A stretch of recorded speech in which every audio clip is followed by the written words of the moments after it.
over there, how would he multiply? How would she multiply herself if you took a hen over there? Can a chicken just be a guy, or has it got to be?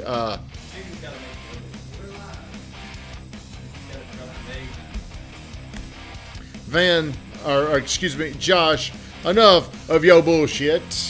Happy Wednesday, everybody. Thank you for getting on the morning grind. As always, do me a huge solid. Like, comment, and share the stream. If you want to complain about something, complain about how goofy my hair looks. I have not discovered how I want to fix my hairstyle. You know what I'm saying? You understand? Cameron, Amanda, thank y'all for getting on here. Travis, he sent me a text this morning that he had a little boo-boo. Forgot what he did, but he sent me something. What happened this morning, Travis? Just let us know. Emil, that is, how do you say your last name? Mine? Yeah. Arevalo? Damn. Emily, it looks like I want to say Emilio.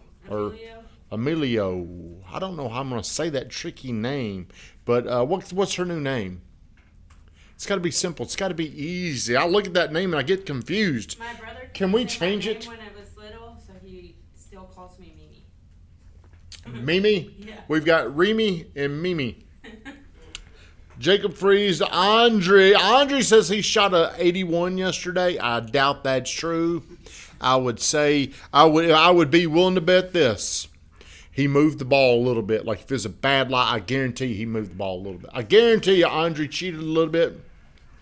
Travis, truck blasting coolant everywhere. Mechanic is on it now. Van Grafton, good morning. So, Mimi, what did you learn yesterday? We got a new girl in here. I don't even know if she's official. Has she signed her letter of intent, her commitment letter? Is she here? Not yet. What is something that you learned yesterday? I learned to keep going even after I was really frustrated. I was making like 50 calls. See, you're building something there. You're building something right there. Okay? She was frustrated and she kept going, because I'm going to talk about something that everybody, good morning, Shannon Wheeler, Mr. PMG himself right here is on the show today. If you have any questions on your mortgage stuff, contact my man, Mr. Shannon Wheeler.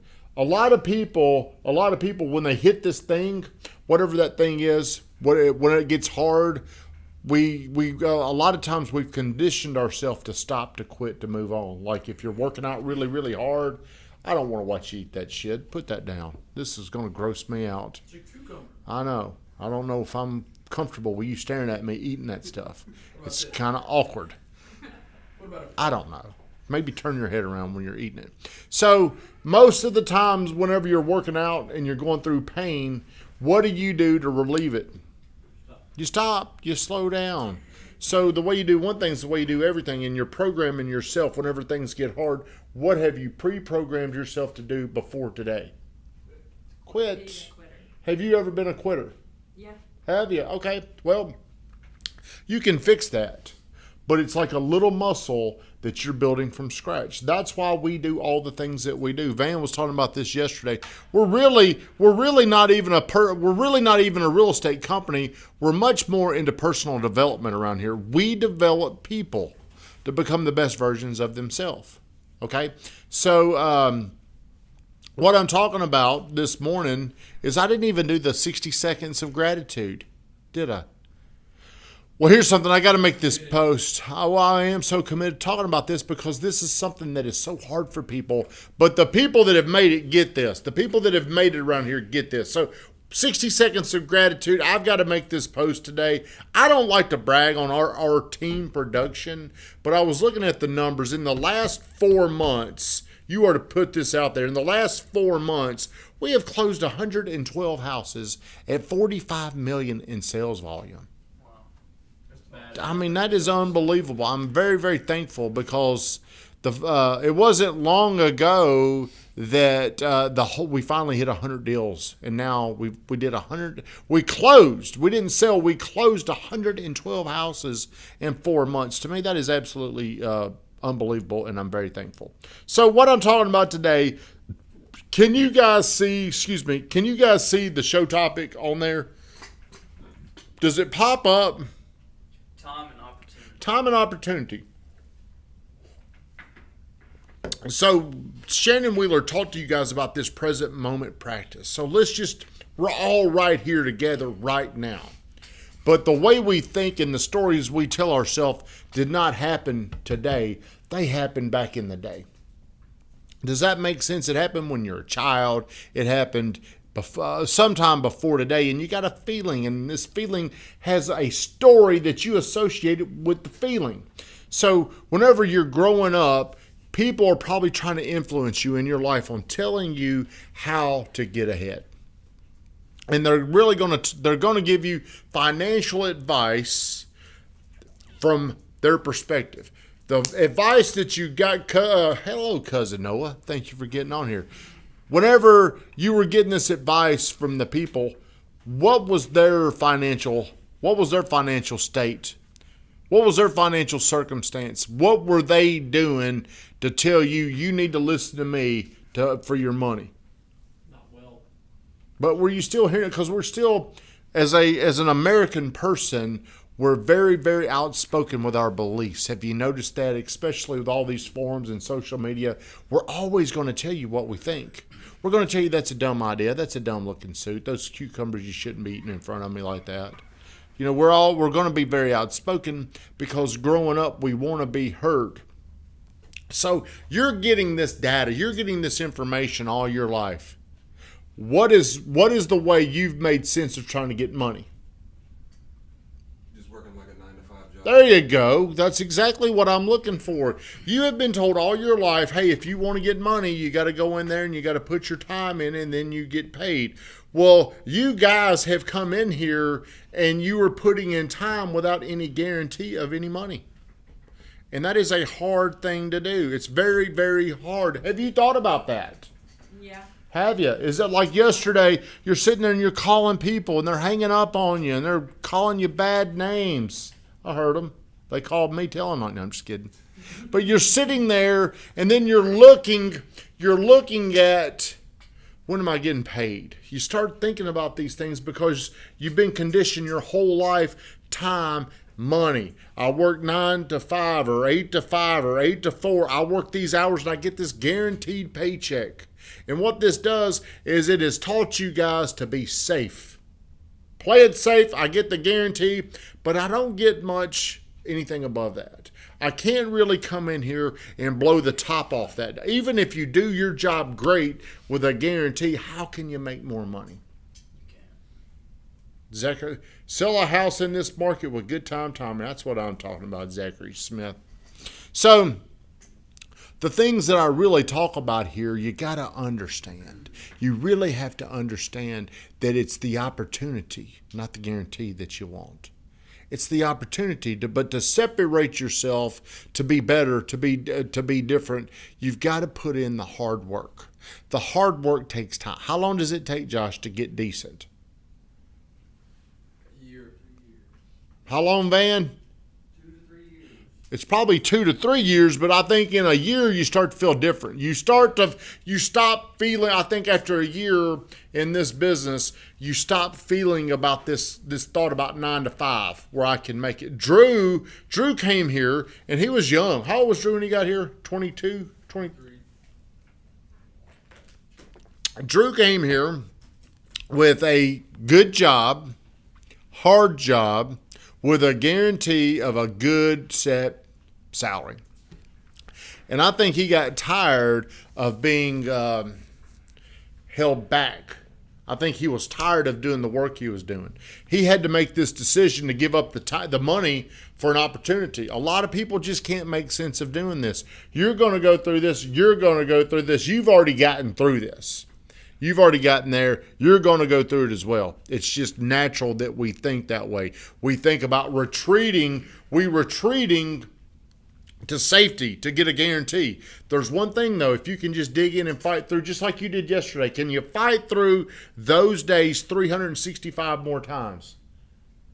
I hope. Can you? No, it's a decision. It's a decision that you got to make, that you got to commit to every single day, because the first year, no matter what business you're going into in sales, it's tough.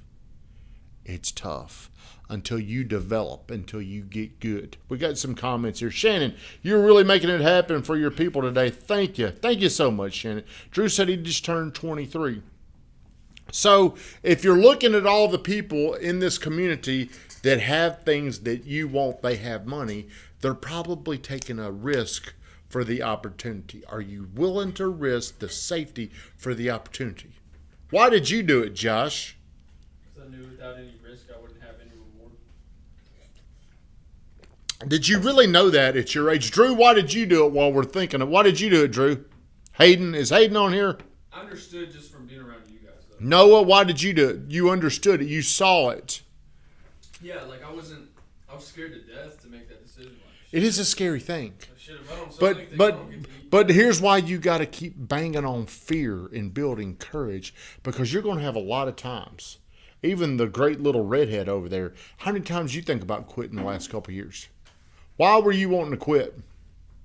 If we were listing off the reasons why you wanted to quit, it was hard. I was getting beat up. I was getting beat up. Yeah, it was just like very discouraging. Very discouraging. What was discouraging? Everything. Like what? You guys, the people on the phone, the people just like, yeah, it just felt like one thing led to another, and I just came in with a bad attitude, and I was like, fuck it, this sucks, you know? Yeah. Van, do you remember when Josh had his little stretch of a bad attitude? That Walking was- around with his little shitty bad attitude like a little baby. Yeah. But none of that changed until you fixed you. You wouldn't be doing what you're doing right now with that bad attitude. You wouldn't be doing what you're doing if you're walking around blaming us. You wouldn't be doing what you're doing if you're walking around blaming me for how I made you feel. How do I make you feel? Like, I have potential. Ah, the potential. I was to say, not good. Yeah. Hey, I don't care how you feel. Yeah. I don't care how you feel about me. I care about how you feel about you. Yeah. And for me to get you to feel better about you, you're probably not going to like me at times. But we talked yesterday, would you trade anything, no matter what, how I made you feel over those years compared to how you feel right now? Noah said he wanted to get to the big leagues and the 9 to 5 wasn't me getting there. True, Andre, I wanted more, and you told me I could make more money, and I was tired of working in attics. See, you can make more money, but the money is going to be up to you and what you do with the opportunity. Because there's people that we know that have opportunity, but they probably should be on the 9 to 5. Because the thing that's going to separate you guys from the other people is what are you doing during the day? I told you guys 5 things every single day. Do you have 5 things? Those 5 must-haves? I know you do. Do you? What are your 5 things? I have them written down, but it's make my calls, make my 100 calls. 100. Did you make 100 yesterday? That's a big I commitment. didn't make 100 yesterday. Well, see, you already fucking failed. Pardon my language. You already feel like a shitbag. You made a big goal. I told y'all yesterday, these goals, you ain't got to come in here and say, I'm gonna make $10 million today. I'm not saying that. What I'm telling you is do things that make you proud. You probably said you're going to do something even if you made 65 or 72 calls, you lost. Yeah. It's like this. You played a great team and you scored a lot of points, but y'all still lost. So I would just keep it at 50. You got to see yourself as a winner. I wrote on the paper, I just wrote make calls, but for some reason I still felt like That ain't what I said. It's got to be very specific because you don't know if you're winning when it's vague. You're just saying, I won, maybe, I don't know. Could have tied them. I don't know what happened. Did you write down what you're going to do? Role play, trade. They need to be very specific. the other ones were. Yeah. Okay. Well, what are yours? She knows hers. Role play, train, make 50 calls, go to the gym, and Oh, eat. I mean, it was eat better, but that ain't specific. it's not. It's got to be specific. You got to know. What if we were playing a sport and there was no score? Would be pointless. Just the winner. Okay, it's pointless to say I'm going to eat better. What is exactly you're going to do? So we're going to get off here and we're going to talk more about this. But if you're somebody and you're looking at yourself and you think you deserve more, the thing that you're missing is you're going to have to grow some courage. You're going to have to work on the courage muscles and go out and find something that probably doesn't come with a guarantee, but it comes with a great opportunity. Shut us down, Vingraftin.